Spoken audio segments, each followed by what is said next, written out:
مسكينيو مسؤول حسبك مرقول الله وضع مغضيه كمين قوتني كمين قوتني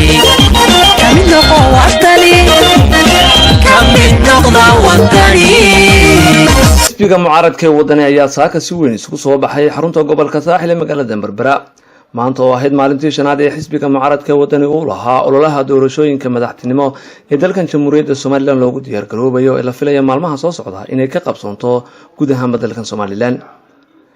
boqolaal taageerayaal oo ku labisan calanka astaanta oo xisbiga mucaaradka ee wadani isla markaana ku dhawaaqaya halku dhigyo ama ereyo ay ku taageerteen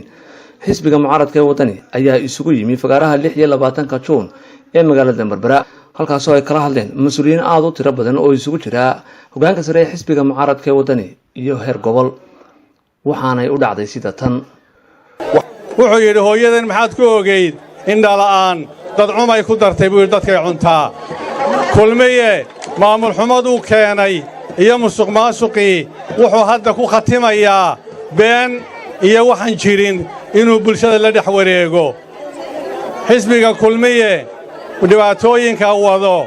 hadda maalmahan u dambeeyey galbeedka waxay ka wadaan wax kale markay waayeen inay kaadharka dadka ka iibsadaan oo ay yidhaahaan lama codaynaya kaadhkiinna iibsadoo $10 qaata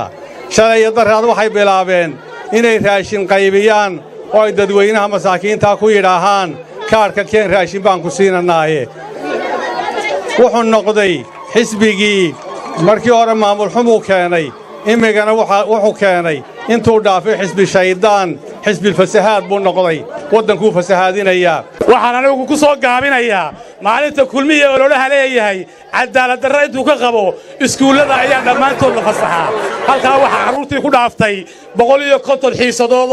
oo ay baran lahaayeen baa ku dhaaftay maasha allah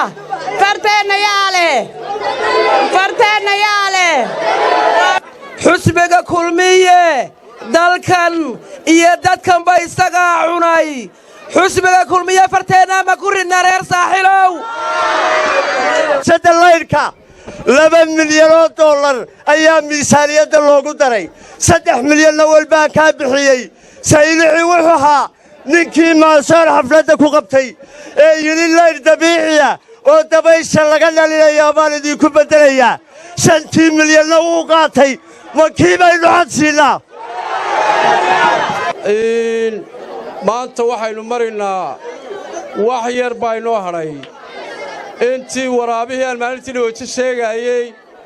ee dadcunka ahaa ee lafiinna ku tasbiixsaday in yar baa uga hadhay 9 cishaa inooga hadhay dadaalka imanka laydinka baahan yahay ee inoo hadhay waxa weeyaan sidaa u soo camirtaan meeshan inaa hadhowto codkana u soo camirtaan oo idinkoo soo hawshooday aanu codkiinnu noqonin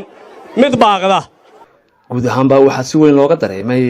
isu soo baxan ballaaran ee xisbiga mucaaradka ee wadani uu ka sameeyey magaala xebeedda Berbera waa Cabdirashiid Mubarak Cabdi Cabdirashiid Suul telefishinka caalamiga Somali Cable magaalada Berbera